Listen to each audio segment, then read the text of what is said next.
It seems like this movie will never get made. Blake Lively apparently is no longer attached to this project. It looks like this film may never happen, as Blake Lively is reportedly no longer involved. She's panicking after Hollywood pulled the plug on all her recent projects because of her explosive reputation built over the past 7 months. From courtroom drama to career self-destruction, she's spiraling out of control, much like Amber Heard. Blake's career legacy might be heading straight for permanent damage. Blake may have technically won her court case, or at least that's the story her overpaid, underqualified PR team told everyone on June 10, 2025. She appeared all smiles like she just ended world conflict, while headlines shouted clean win, and Hollywood gossip sites tripped over themselves to cheer her on. Blink and you'd think she cured cancer and walked on water. But just a day later, Ryan Reynolds, yes, her actual husband, ripped away the illusion with a single Instagram story. No emojis, no caption, just 11 brutal words. Justice isn't a Netflix script. Directors don't cast judges. That single post triggered a social media firestorm. And let's be honest, if your own spouse won't back your story, maybe the story was never true to begin with. What Ryan exposed in a single post, Blake's legal team couldn't bury with 100 press releases. It wasn't just shady, it was straight out of a thriller. Let's dig into this blazing catastrophe. Blake didn't just win the case, she allegedly manipulated the legal system like a board game, complete with shady deals, luxury hotels, and a metaphorical get-out-of-jail-free card given by a judge whose brother conveniently works in Hollywood. Insiders and one now former assistant with more backbone than Blake's whole legal crew pointed to a suspicious $1.2 million transfer to Judge Alan Lehman's brother via a sketchy company called Greywave Consulting LLC, a name straight from a Bond villain's playbook. That money was reportedly linked to Blake's PR squad, who were also said to have made hush-hush visits to the judge's office. Not scheduled meetings but covert, off-the-books ones. These meetings allegedly happened 4 times between May 14th and May 22nd, with the judge dropping the most serious claims against Blake on May 23rd. The timing? Way too convenient. The 2 dismissed claims weren't small, they were massive. One was about creative authority, where co-producer Justin Baldoni was apparently shut out as Blake transformed the film into her personal passion project. The second, more serious one alleged she had undisclosed financial ties to private investors involved in the production, suggesting she manipulated casting and budgeting not to benefit the film but to pad her own wallet. And those just happened to be the claims the judge tossed. No trial, no cross-examination, just a vague, not specific enough excuse. Even though Baldoni's team had emails, contracts, memos, even timestamps, it somehow didn't meet the bar. Sure, let's pretend this isn't a blatant abuse of the legal system. Apparently, all it takes to win is the right friends, the right family connections, and the right dirty money. Blake really thought this would stay hidden. She assumed the internet would move on. Enter Ryan Reynolds dropping the PR equivalent of a nuclear bomb. At 6:17 a.m., before most people even opened their eyes, he posted that now infamous story. No yelling, no drama, just cold, hard truth.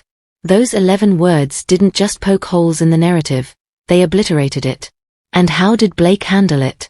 Like a seasoned professional? Not even close.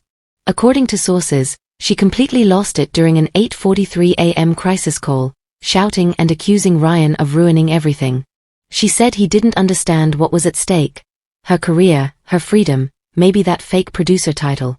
But if one vague Instagram post from your husband can sink your entire narrative, then it was never solid to begin with. As for her crisis team, they dumped her by 6 p.m. that same day. Fenwick Collective officially severed ties, citing a major breakdown in trust.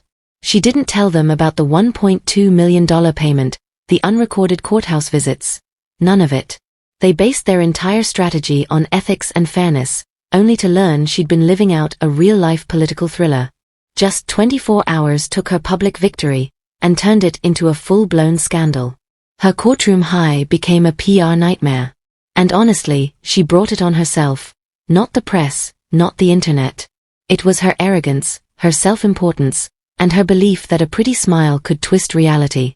But no contour can hide a money trail, no filter can erase backdoor deals, and no Instagram trick can mask a federal court complaint.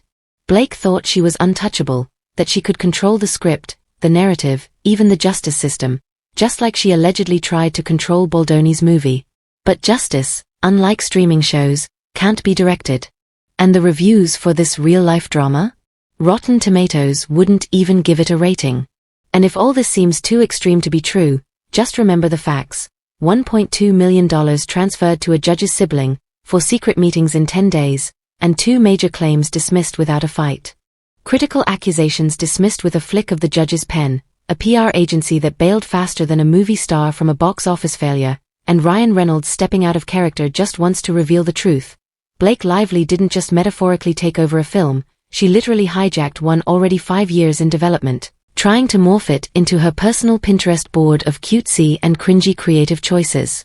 And this wasn't just any movie, it was Justin Baldoni's deeply personal passion project, It Ends With Us, a story grounded in domestic abuse, healing, and trauma. The kind of serious subject matter you don't casually rewrite like a rom-com with witty brunch dialogue. But Blake didn't seem to care. She swooped in during late 2022, slapped on an executive producer title like it was on sale, and started acting like the whole script was pulled from her journal. For context, Justin had been working on this since 2017, securing the rights, building the crew, managing the behind-the-scenes grind, only for Blake to return from her acting break and demand a full creative overhaul. She allegedly described the tone she wanted as flirty and yummy. Yes, about a drama on domestic abuse. She even suggested rewriting a crucial rooftop scene and insisted on acting it out for Justin, claiming she wanted to show how playfully bold it could be. Suddenly, a raw, emotional story had turned into a Hallmark-style drama fueled by her imagination. But she didn't stop with the script. Once she got a taste of influence, she went full hostile takeover. Texts and voice notes to Justin, the actual director and producer, pressuring him over dialogue, wardrobe, even marketing strategy. It was like a chaotic family group chat, but with millions of dollars at stake. And she brought backup, her Hollywood dragons, as she called them, including Ryan Reynolds, who allegedly applied pressure during private meetings with Justin. Imagine trying to direct a serious film while your lead actress and her A-list entourage are pushing marketing tips and tone rewrites. That's not artistic input, that's intimidation in stilettos. And then came the war over producer credit. When Blake didn't get her way, she allegedly threatened to pull out of promoting the film unless she received a full PGA-accredited producer title. Not just honorary, but official, with all the power and recognition of someone who'd done the heavy lifting she never actually did. Then she wanted her face front and center in every marketing asset and even tried to get Justin's name removed from key credits. The same Justin who built this project from the ground up. In May 2023, he even messaged a colleague saying he was afraid to suggest wardrobe changes because he feared Blake would explode if her outfit didn't scream empowered in the right shade. That's not collaboration, it's psychological manipulation. She used her fame, unrealistic timelines, and emotional pressure to bend the film to her ego, not its purpose. And just when you think it couldn't get more unprofessional, cue the smear campaign. Blake accused Justin of harassment, claiming during a dance sequence he dragged his lips across her neck without consent. It's a serious charge, career-ending if true.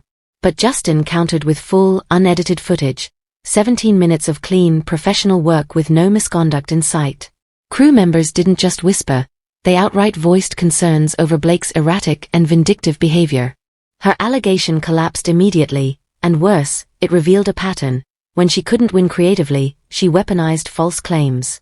She tried to play victim and villain simultaneously, like she was in a prestige Netflix thriller called Gaslight, the executive cut. But all she really produced was her own real-time career implosion. No one believed her. Not the crew, not the fans, and definitely not Ryan, who had already burned her public image days earlier. The smear didn't generate sympathy. It exposed her as manipulative, power-hungry, and out of touch. You can't cry harassment while still clutching the pen from your latest script rewrite. You can't reframe trauma into a romance, then claim emotional harm when challenged. And you definitely don't get to demand producer status, profit shares, wardrobe authority, and final cut privileges when your biggest contribution was chaos. Blake didn't just take over It Ends With Us. She torched her own career because applause wasn't loud enough. The worst part? She still believes she's the wronged party. Like she wasn't the one storming through professional lines in a PR tank fueled by fame. 5 years of planning, funding, and creative teamwork turned into a vanity circus. And when resistance came, she didn't reflect, she retaliated. Now, Hollywood sees her for what she truly is. Not a visionary, not a comeback queen. Just another diva who confused her IMDb profile with a license to manipulate, control, and demolish. And if this is how she behaves with partial authority, it's no surprise that every major studio is running in the opposite direction. The only thing remotely flirty and yummy about this situation is how quickly her career is being consumed by the very industry she believed she ruled. Blake Lively envisioned a triumphant return to Hollywood, a lineup of headline projects and her name splashed across platforms as if she were the next Meryl Streep. Instead, she landed a front-row seat to the burial of her own career, and she gave the eulogy herself. One controversy, millions in questionable payments, and a very public betrayal later, Hollywood has officially ghosted her. Starting with My Husband's Secrets, which was meant to be her crown jewel, an adaptation of Liane Moriarty's best-selling novel, backed by CBS Films since 2017, with Blake attached as star and executive producer. For 8 years, she sat on that project like it was her safety net. Now? Silently removed. No press release. IMDb still lists her, but insiders confirm she's out, and no one's rushing to recast. In a genre that hinges on authenticity, no one's hiring an actress accused of derailing a film about abuse just to shoehorn in cute monologues. But the real kicker? Her Netflix special Conversations with Courage, yanked from the July 2nd release schedule without explanation. No statement. No apology. Just vanished. The irony? It was meant to be a deep dive into ethics in the arts. Netflix saw that $1.2 million money trail and decided pretending Blake Lively never existed was the safest move. Then there was the Greenwich Film Symposium, where she was booked to speak about storytelling and female empowerment. Yep, the same woman accused of hijacking a script, fabricating harassment claims, and allegedly laundering hush money was supposed to lead a talk on empowerment. Unsurprisingly, she pulled out. No notice, no explanation. Just silence. And guess what? No one missed her. Hollywood has spoken. And it's not just avoiding her, it's scrubbing her from the record. Blake's officially in career freefall mode. The word insiders are whispering is final and brutal, unmarketable. Studios won't touch her. PR agencies refuse to represent her. Streaming platforms are pulling content before it even drops. This isn't just risk, it's a full-blown liability. And this isn't just a PR mess, it's barreling straight into legal chaos. On June 13th, Baldoni's legal team filed a Rule 60B motion to overturn the court's decision, citing new evidence and compromised judicial fairness. And that evidence? Financial trails, confidential emails, and damning testimony from Diane Reiner, the assistant to Judge Alan Lehman, the one who conveniently tossed out the 2 strongest claims against Blake. Diane resigned after overhearing the judge say things like, "It's bigger than both of us, and I'll only do this once." Totally normal, right? Her testimony, backed by logs of 4 undocumented meetings between Blake's PR team and the judge's office, triggered a full probe by New York's Commission on Judicial Conduct. It's now escalated to a federal level. Turns out, when your judge's brother receives over $1.2 million from a fake consulting firm tied to your PR team, the state court might not be enough. Baldoni's lawyers didn't stop there. They filed a new complaint under New York penal law accusing Blake of tampering with the judiciary, indirect bribery, and deliberate fraud. They're seeking more than $25 million in damages, along with an injunction to permanently ban her from touching any future project tied to the film she tried to commandeer. Legal scholars aren't downplaying this. Columbia Law's Professor Marlene Kessler bluntly said if the money trail holds, and all signs indicate it does, then the case isn't just shaky, it's collapsing. With an expedited review underway, a federal ruling is expected by June 21st. And that may be the final blow. This isn't a public image she can rehab with a sad Instagram post or an emotional talk show appearance. This is criminal. If it all holds up, she might be trading couture gowns for courtroom attire, and the only brand she'll be mentioning is her defense attorney. Let's be clear. This wasn't a slip-up. Blake Lively didn't stumble into scandal. She detonated her own career while pretending it was a victory tour. She tried to seize control of Baldoni's film, threatened her way into producer credits, transformed a serious story into a self-serving fantasy, and when it all fell apart, she lied, manipulated, and allegedly paid her way through the legal process. And her husband? Ryan Reynolds didn't stand by. He blew up her entire narrative. His Instagram post wasn't cryptic. It was a calculated truth bomb. And the silence that followed? That was louder than any statement. When a man known for comedy goes quiet, it's not shade, it's confirmation. Ryan didn't catch her fall, and now she's plummeting, hitting every reputational rock on the way down. Her PR firm gone. Netflix gone. Upcoming projects evaporated. And what's growing around her isn't support. It's a storm cloud of legal consequences with global reach. From Hollywood darling to industry punchline, from Met Gala to legal case study, Blake has burned every bridge and nuked every script with her name on it. She had a chance at a quiet comeback, a redemption arc. But she didn't choose grace, she chose chaos. She thought she was the star. Turns out, she was just the antagonist in her own tragic downfall. And the credits are rolling on a performance no one wants to reboot. If this scandal shocked you, buckle up. What's coming next could end Blake Lively's career for good.